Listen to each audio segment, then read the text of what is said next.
KTU 2019 scheme civil engineering S5 geotechnical 2-ൻ്റെ third മൊഡ്യൂളിൻ്റെ തിയറിയാണ് നമ്മൾ എക്സ്പ്ലെയിൻ ചെയ്യാൻ പോകുന്നത്. അതിൽ ഫസ്റ്റ് വണ്ണാണ് കമ്പൈൻഡ് ഫൂട്ടിങ്. കമ്പൈൻഡ് ഫൂട്ടിങ് നമ്മൾ ഫസ്റ്റ് മൊഡ്യൂളൊക്കെ എക്സ്പ്ലെയിൻ ചെയ്തപ്പോൾ പറഞ്ഞിരുന്നു, 2 കോളംസ് ഉണ്ട്. 2 കോളത്തിന് നമുക്ക് ഇൻഡിവിജ്വലായിട്ടുള്ള ഫൂട്ടിങ് കൊടുക്കാൻ പറ്റുന്ന സാഹചര്യം അല്ലെങ്കിൽ നമ്മൾ അതിൽ 2 പേർക്കും കൂടെ ഒരുമിച്ചൊരു ഫൂട്ടിങ് കൊടുക്കും. അതിനെയാണ് കമ്പൈൻഡ് ഫൂട്ടിങ് എന്ന് നമ്മൾ വിളിക്കുക. അപ്പോൾ കമ്പൈൻഡ് ഫൂട്ടിങ്ങിൻ്റെ അസംഷൻസ് എന്തൊക്കെയാണെന്നാണ് പറഞ്ഞിരിക്കുന്നത്. നമ്മൾ മെയിനായിട്ട് 2 ടൈപ്പ് ഷേപ്പാണ് കൊടുക്കുക, റെക്റ്റാങ്കുലർ ട്രപ്പസോയിഡാണെന്നൊക്കെ നമ്മൾ ഓൾറെഡി പറഞ്ഞിട്ടുണ്ട്. ദെൻ നെക്സ്റ്റ് ടോപ്പിക്കാണ് സെറ്റിൽമെൻറ്റ് അനാലിസിസ്. സെറ്റിൽമെൻറ്റ് എന്ന് പറഞ്ഞാൽ എന്താ, ലോഡ് വന്നു കഴിയുമ്പം ലോഡിന് കറസ്പോണ്ടിങ് ആയിട്ട് നമ്മളുടെ ഫൗണ്ടേഷൻ അവിടെ ഇരുന്ന് പോവില്ലേ, അതിനെയാണ് നമ്മൾ സെറ്റിൽമെൻറ്റ് എന്ന് വിളിക്കുക. അത് 3 ടൈപ്പാണ് മെയിൻലി പറയുന്നത്. First one immediate settlement. Immediate settlement എന്ന് പറഞ്ഞാൽ എന്താ, ലോഡ് അപ്ലൈ ചെയ്ത് കഴിഞ്ഞാൽ അപ്പം തന്നെ ഇമ്മീഡിയറ്റ് ഉണ്ടാകുന്ന സെറ്റിൽമെൻറ്റാണ് immediate settlement. Then consolidation settlement എന്ന് പറഞ്ഞാൽ നമ്മൾ GT1 കൺസോൾട്ടേഷനൊക്കെ പറഞ്ഞായിരുന്നല്ലോ. ഇപ്പോൾ പ്രൈമറി കൺസോൾട്ടേഷൻ, അതല്ലെങ്കിൽ നമ്മളുടെ വോയിഡ്സിൻ്റെ ഉള്ളിൽ നിന്ന് എക്സ്പെൽഷൻ ഓഫ് വാട്ടർ കാരണം ഉണ്ടാകുന്ന സെറ്റിൽമെൻറ്റിനെയാണ് കൺസോൾട്ടേഷൻ സെറ്റിൽമെൻറ്റ് എന്ന് വിളിക്കുക.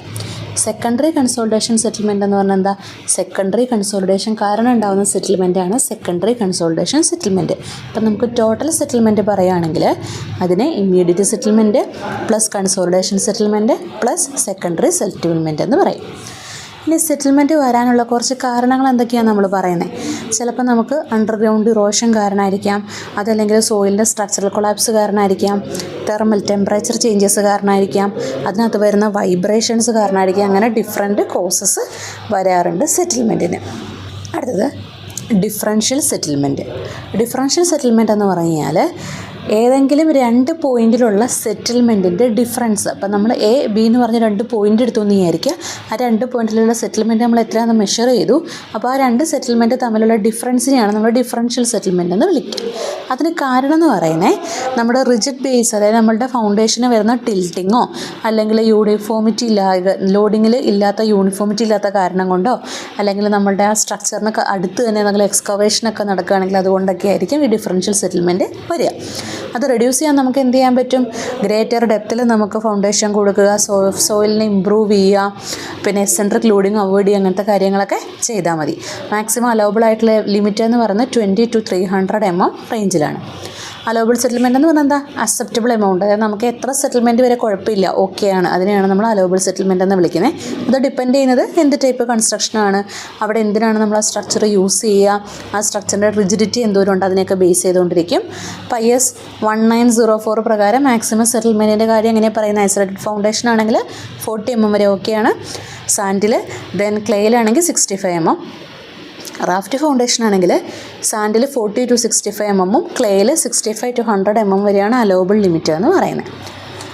അടുത്തത് footing subject to eccentric loading. അപ്പോൾ ഫൂട്ടിങ്ങിനകത്ത് ഇപ്പോൾ കോളത്തിൻ്റെ ആക്സിൽ ലോഡഡ് കോളല്ല, അല്ലെങ്കിൽ ലോഡ് എക്സെൻട്രിക്കലായിട്ടാണ് ആക്ട് ചെയ്യുന്നതെങ്കിൽ അപ്പോൾ അതിനകത്ത് എന്ത് വരും, എക്സ്ട്രാ ഒരു മൊമെൻറ്റും കൂടെ വരും. അഡീഷണലായിട്ട് ലോഡ് കൂടാണ്ട് മൊമെൻറ്റും കൂടെ എക്സ്ട്രാ കയറി വരും.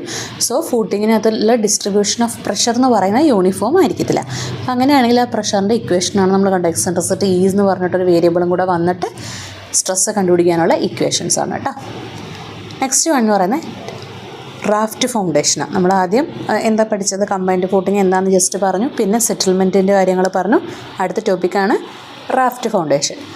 റാഫ്റ്റ് ഫൗണ്ടേഷൻ്റെ ടൈപ്സ് ഏതൊക്കെയാണെന്ന് ആദ്യം പറയുന്നത് ഇമ്പോർട്ടൻ്റ് ആണ് കേട്ടോ. First one flat slab type. ഇപ്പോൾ നമുക്ക് ആ ഫിഗർ നോക്കി അറിയാം. ജസ്റ്റ് എന്താണ് ഫ്ലാറ്റ് സ്ലാബ് എന്ന് പറഞ്ഞാൽ എന്താ, ബീം ഇല്ലാണ്ട് ഡയറക്റ്റ് സ്ലാബിൽ നിന്ന് ഡയറക്റ്റ് കോളം അങ്ങനെ വരുന്നതാണ് ഫ്ലാറ്റ് സ്ലാബ് എന്ന് പറയുന്നത്. അപ്പോൾ യൂണിഫോം തിക്നെസ്സിനകത്തായിട്ടുള്ള ഫ്ലാറ്റ് സ്ലാബ് ആയിരിക്കും നമ്മൾ ഇതിനകത്ത് പ്രൊവൈഡ് ചെയ്തിട്ടുണ്ടാവുക കംപ്ലീറ്റ് ഏരിയയിൽ. നമുക്കിത് എടുക്കുന്നത് എപ്പോഴാണെന്ന് വെച്ച് കഴിഞ്ഞാൽ ക്ലോസ്ലി സ്പേസ്ഡ് ആയിട്ടുള്ള കോളംസ് ഉള്ള കേസിലായിരിക്കും ഇത് നമ്മൾ കൊടുക്കുക. ഇനി രണ്ടാമത്തെയാണ് flat slab thick and under column. അത് നേരത്തെ പറഞ്ഞ പോലെ തന്നെയാണ്. അതിൽ അഡീഷണലി എന്താ വരുന്നതെന്ന് പറഞ്ഞു കഴിഞ്ഞാൽ ഈ കോളത്തിൻ്റെ അടിയിൽ നമ്മൾ സ്ലാബ് കൊടുക്കുമല്ലോ, അത് കുറച്ച് തിക്നെസ് കൂടുതലായിട്ടായിരിക്കും കൊടുക്കുക. 2-way beam and slab type എന്ന് പറഞ്ഞാൽ കോളത്തിൻ്റെ സ്പേസിങ്ങുകൾ തമ്മിൽ ലാർജ് സ്പേസിങ്ങൾ അല്ലെങ്കിൽ ഒരുപാട് അകന്നിരിക്കുന്ന ടൈപ്പ് കോളത്തിൻ്റെ കേസിലായിരിക്കും നമ്മളിത് പ്രൊവൈഡ് ചെയ്യുന്നത്. ദെൻ ഫ്ലാറ്റ് സ്ലാബ് വിത്ത് പെഡസ്റ്റൽ എന്ന് പറഞ്ഞു കഴിഞ്ഞാൽ എന്താ, ഒരു റാഫ്റ്റ് നമ്മൾ പ്രൊവൈഡ് ചെയ്യുന്നുണ്ടാവും വിത്ത് പെഡസ്റ്റലാണ്, അതായത് ഓരോ കോളത്തിൻ്റെ താഴെ ഓരോ പെഡസ്റ്റൽ വരുന്ന പോലെ സെപ്പറേറ്റ് നമ്മൾ കൊടുത്തിട്ടുണ്ടാവും.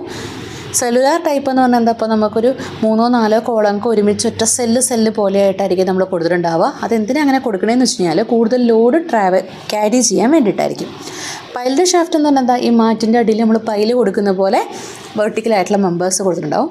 റിജിഡ് ഫ്രെയിം മാറ്റ് എന്ന് പറയുന്നത് ബേസ്മെൻറ്റ് വാളിൽ ഡീപ്പായിട്ടുള്ള ബേസ്മെൻറ്റ് വാൾ ഡീപ്പ് ബീമായിട്ട് ആക്ട് ചെയ്യുകയാണെങ്കിൽ അതിനെയാണ് നമ്മൾ റിജിഡ് ബീം എന്ന് വിളിക്കുന്നത്. അപ്പോൾ ഇത്രയാണ് types of raft or mat foundation എന്ന് പറയുന്നത്. ദെൻ അടുത്ത് നമ്മൾ പറയുന്നത് എന്താണ് റാഫ്റ്റ് ഓർ മാറ്റ് ഫൗണ്ടേഷൻ എന്ന് പറയുന്നത്. അത് എന്താ നമ്മൾ പറഞ്ഞായിരുന്നു, എൻ്റയർ ഏരിയ കവർ ചെയ്യാൻ നേരത്ത് ഓരോ കോളത്തിന് സെപ്പറേറ്റ് ആയിട്ട് ഫുട്ടിങ് കൊടുക്കാൻ പറ്റാത്ത സാഹചര്യത്തിൽ നമ്മൾ എന്ത് ചെയ്യും, എല്ലാവർക്കും കൂടെ ഒരുമിച്ച് ഒറ്റ ഫുട്ടിങ് ആയിട്ട് കൊടുക്കുന്നതാണ് റാഫ്റ്റ് ഓർ മാറ്റ് ഫൗണ്ടേഷൻ എന്ന് പറയുന്നത്.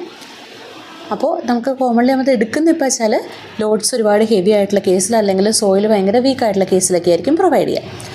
ഈ റാഫ്റ്റിൻ്റെ ബിയറിംഗ് കപ്പാസിറ്റി കണ്ടുപിടിക്കാനുള്ള ഇക്വേഷനാണ് സ്കെംപ്റ്റൺസ് ഇക്വേഷൻ.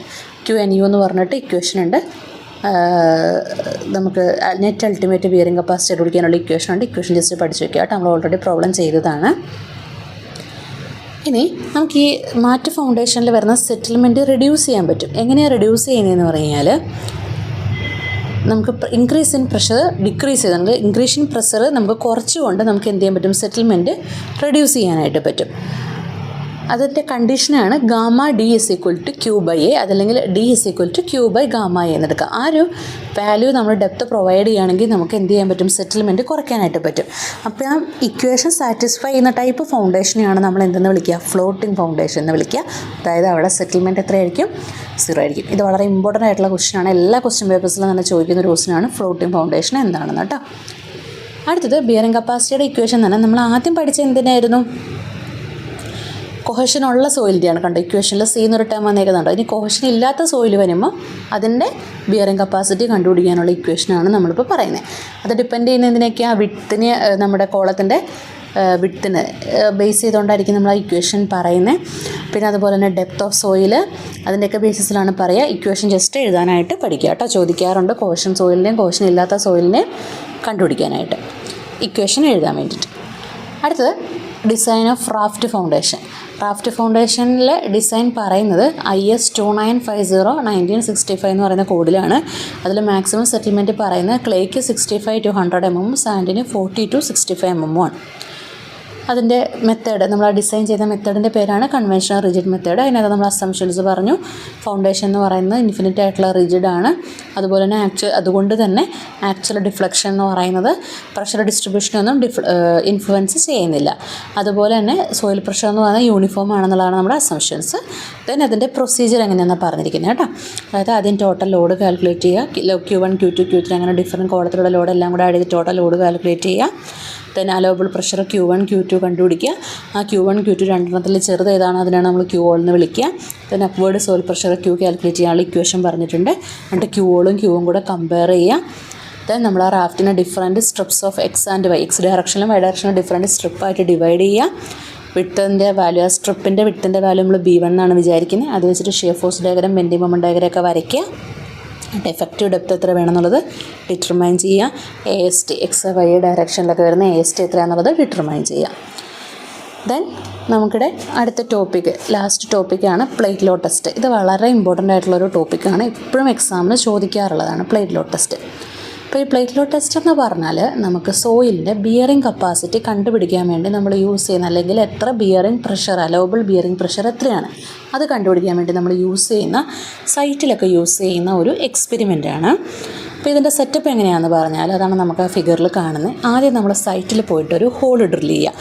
ഒരു സ്ക്വയർ ഷേപ്പിലൊരു ഹോൾ ഡ്രിൽ ചെയ്യുകയാണ് നമ്മൾ. അതിൻ്റെ ഡയമെൻഷൻ ലെങ്ത്ത് എന്ന് പറയുന്നത് 5 × BP, വിഡ്ത്ത് എന്ന് പറയുന്നത് 5 × BP, ഡെപ്ത്ത് എന്ന് പറയുന്നത് DF, ഡെപ്ത്ത് ഓഫ് ഫൗണ്ടേഷൻ. എങ്ങനെയാണോ നമ്മൾ ഹോൾ ഡ്രിൽ ചെയ്യുക, ആ ഹോളിൻ്റെ ഉള്ളിൽ ഒരു ചെറിയൊരു പിറ്റും കൂടെ നമ്മൾ കൺസ്ട്രക്ട് ചെയ്യുക. അതിൻ്റെ സൈസ് BP/DP എന്നാണ്. അതിൽ ആ P എന്ന് പറഞ്ഞാൽ പ്ലേറ്റ് എന്നാണ് മീനിങ്. അപ്പോൾ നമ്മളിതിനകത്ത് യൂസ് ചെയ്യുന്നത്, കോമൺലി നമ്മൾ യൂസ് ചെയ്യുക 0.3 സൈസുള്ള ഒരു സ്ക്വയർ പ്ലേറ്റാണ് വിത്ത് അതിൻ്റെ തിക്നെസ് 25 mm. അതിനുശേഷം നമ്മളിതിലേക്ക് ഒരു ഹൈഡ്രോളിക് ജാക്ക് പ്രൊവൈഡ് ചെയ്യുകയാണ്. ഈ ഹൈഡ്രോളിക് ജാക്കിനകത്തേക്ക് റിയാക്ഷൻ കൊടുക്കാൻ വേണ്ടിയിട്ട് നമ്മൾ എന്ത് ചെയ്തു, ജാക്കിൻ്റെ മേലെ ഒരു റിയാക്ഷൻ ബീം വെച്ചിട്ടുണ്ട്. ആ ബീമിനെ സപ്പോർട്ട് ചെയ്യാനായിട്ട് 2 ആങ്കർ പൈലും കൊടുത്തിട്ടുണ്ട്. ഇനി ചില കേസിൽ നമുക്ക് ഈ റിയാക്ഷൻ ബീം കൊടുക്കാൻ പറ്റില്ലെങ്കിൽ നമ്മൾ എന്ത് ചെയ്യുക, അവിടെ ഒരു ഹൊറിസോണ്ടൽ ആയിട്ടുള്ള ഒരു പ്ലാറ്റ്ഫോം പോലെ കൊടുത്തിട്ട് അതിൻ്റെ മേലെ നിന്ന് വെയിറ്റ് കൊടുക്കുക ചെയ്യുക. ലൈക്ക് നമ്മളിപ്പോൾ ഒരു ചാക്കിനകത്തൊക്കെ മണ്ണൊക്കെ നിറച്ച് അങ്ങനെ നമ്മൾ കുറേ വെയിറ്റുകൾ അതിൻ്റെ മേലെ കൊടുക്കും, അങ്ങനെയും ചെയ്യാറുണ്ട്. ഇതാണ് നമ്മളുടെ ഇൻസ്ട്രുമെൻ്റ് സെറ്റപ്പ്, അല്ലെങ്കിൽ നമ്മൾ സൈറ്റിൽ എക്സ്പെരിമെൻ്റ് ചെയ്യാനുള്ള സെറ്റപ്പ് എന്ന് പറയുന്നത്. ഇനി എങ്ങനെയാണ് നമ്മളിത് എക്സ്പെരിമെൻ്റ് നടത്തുക എന്ന് പറഞ്ഞിട്ടുണ്ടെങ്കിൽ, ഏറ്റവും ആദ്യം നമ്മൾ എന്ത് ചെയ്യുക, ഈ ഹൈഡ്രോളിക് ജാക്ക് ഉപയോഗിച്ചുകൊണ്ട് ഒരു സീറ്റിംഗ് ലോഡ് കൊടുക്കുകയാണ്. അത് 7 kN/m². അതാണ് സീറ്റിംഗ് ലോഡ്. നമ്മൾ ഫസ്റ്റിലെ അപ്ലൈ ചെയ്തിട്ട് നമ്മൾ അതെന്ത് ചെയ്യും, റിലീസ് ചെയ്യും. അതിനുശേഷം നമ്മൾ 20% നമ്മുടെ സേഫ് ലോഡിൻ്റെ 20% വെച്ചിട്ട് നമ്മൾ ലോഡ് ഇൻക്രിമെൻറ്റ് ചെയ്ത് കൊടുക്കുകയാണ്. അപ്പോൾ ഈ ലോഡ് ഇൻക്രിമെൻറ്റ് ചെയ്ത് കൊടുക്കുന്നതിന് കറസ്പോണ്ടിങ് ആയിട്ട് എന്ത് പറ്റും, ഇതൊരു സെറ്റിൽമെൻറ്റ് ഉണ്ടാവുമല്ലോ. ഈ സെറ്റിൽമെൻറ്റ് മെഷർ ചെയ്യാൻ വേണ്ടി നമ്മൾ ഡയൽ ഗേജ് വെച്ചിട്ടുണ്ട്. അപ്പോൾ ഈ ഡയൽ ഗേജിൻ്റെ ഹെൽപ്പോട് കൂടി നമ്മൾ different time ഇൻ്റർവെല്ലിൽ, like 1 minute, 5 minute, 10 minute, 20 minute, 40 minute, 60 minute, പിന്നെ 1 hour, 2 hour, അങ്ങനെ ഡിഫറെൻറ്റ് ടൈം ഇൻ്റർവെല്ലിൽ വന്നിട്ടുള്ള സെറ്റിൽമെൻറ്റ് എത്രയാണെന്ന് നമ്മൾ നോട്ട് ചെയ്യും. ഇത് എത്ര ടൈം വരെ നോട്ട് ചെയ്യേണ്ടതെന്ന് പറഞ്ഞാൽ, ഒന്നുകിൽ സോയിൽ ഫെയിലിയർ ആണ്, കംപ്ലീറ്റ് ആയിട്ട് ഫെയിലായിട്ട് പിന്നെ ഡയൽ ഗേജിൽ റീഡിങ് റിട്ടേൺ വരുമ്പോൾ, അതല്ലെങ്കിൽ 25 mm വരെ സെറ്റിൽമെൻറ്റ് വരുന്നോടം വരെ അത്രയും സമയം നമ്മൾ എന്ത് ചെയ്യുക, ഈ റീഡിങ് ഇങ്ങനെ എടുത്തിട്ട് ടെസ്റ്റ് കണ്ടിന്യൂ ചെയ്യുക. അതിനുശേഷം നമുക്കിപ്പോൾ കിട്ടിയ റീഡിങ്ങിൻ്റെ ബേസിസിൽ നമ്മൾ എന്ത് ചെയ്യുക, ഒരു കർവ് പ്ലോട്ട് ചെയ്യുകയാണ്. എക്സ് ആക്സിസിലെ ലോഡും വൈ ആക്സിസിലെ സെറ്റിൽമെൻറ്റും കൂടെ വെച്ചിട്ട് നമ്മളൊരു കർവ് പ്ലോട്ട് ചെയ്യുക. അപ്പോൾ ഈ കർവ് പ്ലോട്ട് ചെയ്യുമ്പോൾ നമുക്കതൊരു 2 കർവ് പോലെ ആയിരിക്കും കിട്ടുക. സോ ഫസ്റ്റത്തെ കർവിൻ്റെ പോർഷന് ഒരു ടാൻജൻറ്റ് എടുക്കുക, സെക്കൻഡ് കർവിൻ്റെ പോർഷന് ഒരു ടാൻജൻറ്റ് എടുക്കുക. 2 ടാൻജൻറ്റും കൂടെ വന്നിട്ട് നമുക്കൊരു പോയിന്റിൽ കോയിൻസൈഡ് ചെയ്യില്ലേ, ആ കോയിൻസൈഡ് ചെയ്യുന്ന പോയിന്റിനെ നേരെ മേളിലോട്ട് പ്രൊജക്റ്റ് ചെയ്യുക. ദാറ്റ് മീൻസ് എക്സ് ആക്സിസിലേക്ക്, നമ്മുടെ ലോഡിൻ്റെ ആക്സിസിലേക്ക് പ്രൊജക്റ്റ് ചെയ്താൽ അവിടെ ആ പ്രൊജക്ഷൻ ഇൻ്റർസെക്റ്റ് ചെയ്യുന്ന ലോഡ് ഏതാണോ അതാണ് നമ്മളുടെ അൾട്ടിമേറ്റ് ബിയറിംഗ് കപ്പാസിറ്റി എന്ന് പറയുന്നത്, അല്ലെങ്കിൽ അൾട്ടിമേറ്റ് ലോഡ് എന്ന് പറയുന്നത്. ഇതാണ് പ്ലേറ്റ് ലോഡ് ടെസ്റ്റിൻ്റെ പ്രൊസീജിയർ എന്ന് പറയുന്നത്. വളരെ ഇമ്പോർട്ടൻ്റ് ആണ്, എപ്പോഴും ചോദിക്കാറുണ്ട് കേട്ടോ. ഇനി പ്ലേറ്റ് ലോഡ് ടെസ്റ്റിൻ്റെ ലിമിറ്റേഷൻ എന്തൊക്കെയാണ് നമ്മൾ പറയുന്നത്. ഫസ്റ്റ് വൺ എന്താണ്, വാട്ടർ ടേബിൾ ഉണ്ടെങ്കിൽ ബിയറിംഗ് കപ്പാസിറ്റിയുടെ വാല്യൂ കിട്ടുന്നത് വ്യത്യാസം ഉണ്ടാവും. പിന്നെ അതുപോലെ ടൈം എഫക്റ്റ്, ഇപ്പോൾ നമ്മൾ പറഞ്ഞില്ലേ 1 hour, 2 hour, 3 hour, അങ്ങനെ ഡിഫറെൻറ്റ് ടൈമിൽ നമ്മൾ നിന്ന് ഇത് എടുത്തുകൊണ്ടിരിക്കണം. അപ്പോൾ ഷോർട്ട് ഡ്യൂറേഷനിലേക്കുള്ളതല്ല. പിന്നെ അതുപോലെ തന്നെ സ്കെയിൽ എഫക്റ്റ് എന്ന് പറഞ്ഞാൽ നമ്മൾ പ്ലേറ്റ് യൂസ് ചെയ്യുന്ന കാര്യം പറഞ്ഞില്ലേ, അപ്പോൾ ആ പ്ലേറ്റിൻ്റെ സൈസിന് സാധാ കൊഹഷനൊക്കെ ഉള്ള സോയിലാണെങ്കിൽ അതിന് ഇൻഫ്ലുവൻസ് ഒന്നുമില്ല. പക്ഷേ കൊഹഷൻ ലെസ് ആയിട്ടുള്ള സോയിലാണെങ്കിൽ ഈ സൈസിൻ്റെ പ്ലേറ്റിൻ്റെ ബേസിസിൽ എന്ത് ചെയ്യും, അൾട്ടിമേറ്റ് ബിയറിംഗ് കപ്പാസിറ്റി ചെറിയ ഇൻക്രീസ് ഉണ്ടാവും. അപ്പോൾ നമുക്ക് കിട്ടുന്ന വാല്യൂ ചിലപ്പോൾ വളരെ ആക്യുറേറ്റ് വാല്യൂ ആയിരിക്കത്തില്ല. പിന്നെ റിയാക്ഷൻ ലോഡ്, നമ്മൾ പറഞ്ഞില്ലേ റിയാക്ഷൻ ബീം വഴി ലോഡ് കൊടുക്കുന്നത്, അത് മാക്സിമം എത്ര വരെ കൊടുക്കാൻ പറ്റുള്ളൂ, 250 kN വരെ നമുക്ക് കൊടുക്കാനായിട്ട് പ്രാക്ടിക്കൽ കേസിൽ പോസിബിളായിട്ട് ഉള്ളൂ ടെസ്റ്റ് നടത്തുമ്പോൾ. അപ്പോൾ ഇത്രയാണ് നമുക്ക് 3rd മൊഡ്യൂളിൻ്റെ തിയറി.